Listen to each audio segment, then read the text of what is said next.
Hello friends, welcome to Deepti job update channel. This is Divya. Friends, ఇప్పుడైతే వచ్చేసి మరొక కొత్త ఆరోగ్య శాఖ జాబ్స్తో అయితే వచ్చేసాను. కొత్త డిస్టిక్ది.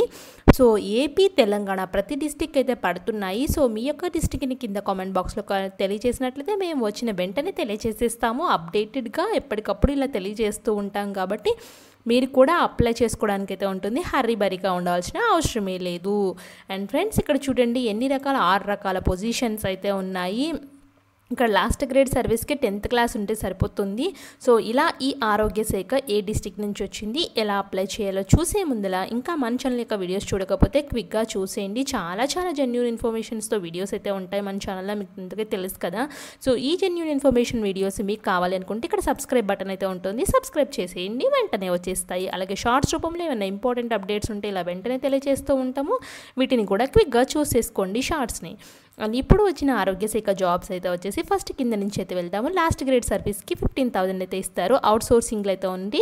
8 వేకెన్సీస్ అయితే ఉన్నాయి. Next data entry operator genuine, చాలామంది అడుగుతుంటారు. ఇవి genuine data entry operators 18,450 rupees అయితే ఇస్తారు. 4 వేకెన్సీస్ అయితే ఉన్నాయి. డిగ్రీ అయితే ఉండాలి, అలాగే కంప్యూటర్ నాలెడ్జ్ అయితే ఉండాలి.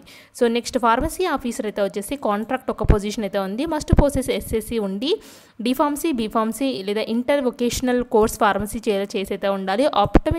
ఆప్టోమెట్రిస్ట్ అయితే వచ్చేసి బ్యాచిలర్స్ ఆప్టోమెట్రాలజీ చేసి అయితే ఉండాలి. 29,549 అయితే ఇస్తారు. ఆడియాలజిస్ట్, స్పీచ్ థెరపిస్ట్ అయితే వచ్చేసి 36,465. Bachelor degree in speech and language పెథాలజీలో అయితే ఉండాలి. క్లినికల్ సైకాలజిస్ట్ అయితే వచ్చేసి candidates must possess MPhil medical social psychology, MPhil mental health and social psychology అయితే చేసి అయితే ఉండాలి. 33,075 రూపీస్ అయితే ఇస్తారు. సో ఇంట్రెస్టెడ్ క్యాండిడేట్స్ ఈ పొజిషన్స్కి ఎవరైనా ఉంటే ఇక్కడ అప్లికేషన్ ఫామ్ అయితే ఉంది ఫ్రెండ్స్. ఈ అప్లికేషన్ ఫామ్ని ఎపెక్స్ పాస్పోర్ట్ సైజ్ ఫోటో, అలాగే అప్లికేషన్ నెంబరు, అలాగే మీకు ఫిల్డ్ బై ఆఫీస్, ఇది అవసరం లేదు friends. Name of the candidate, gender, father name, social status, whether claiming for service weightage contract outsourcing claim చేస్తారా, వెదర్ ఫిజికల్లీ హ్యాండిక్యాప్, మీరు claiming EWS reservation claim చేస్తున్నారా, ex service మ్యానా, mobile నెంబరా, DD particulars అయితే ఇవ్వండి. డీడీ ఎక్కడ ఏది మీరు డీడీ అయితే తీయాల్సి అయితే ఉంటుంది. అడ్రస్ పెద్ద కమ్యూనికేషన్, ఎంత డీడీ తీయాలని చెప్తాను. సో మీ క్వాలిఫికేషన్, ఎగ్జామ్ క్వాలిఫికేషన్స్ ఏంటి, కాంట్రాక్ట్ అవుట్సోర్సింగ్ డీటెయిల్స్, అలాగే 4th క్లాస్ నుంచి 10th క్లాస్ వరకు అయితే వచ్చేసి స్టడీ కండక్ట్ సర్టిఫికేట్ డీటెయిల్స్ అయితే ఇవ్వండి. డిక్లరేషన్ దగ్గర సిగ్నేచర్ ఆఫ్ ద క్యాండిడేట్ పెట్టి మీ నేము, ఇక్కడ మీ ఇదండి మీ ఫాదర్ నేమ్ రాసేసి ప్రింట్అవుట్ తీసుకొని హ్యాండ్ రైటింగ్తో ఫిల్ చేసేసి పంపించడమే ఫ్రెండ్స్. ఇప్పుడు డీడీ అయితే చూద్దాము. ఎంత డీడీ తీయాలో నేనైతే మెన్షన్ చేయలేదు కదా, సో మీకు కూడా తెలియాలి కదా ఎంత డీడీ తీయాలనేసి. సో ఇక్కడ చూడండి క్యాండిడేట్స్ క్లెయిమింగ్ అని చెప్పేసి ఇచ్చారు కొన్ని డాక్యుమెంట్స్ ఫార్మాట్స్. సో ఇక్కడ చూడండి డీడీ అయితే 300 రూపీస్, ఓసీబీసీలు, ఎస్సీ ఎస్టీలు 150.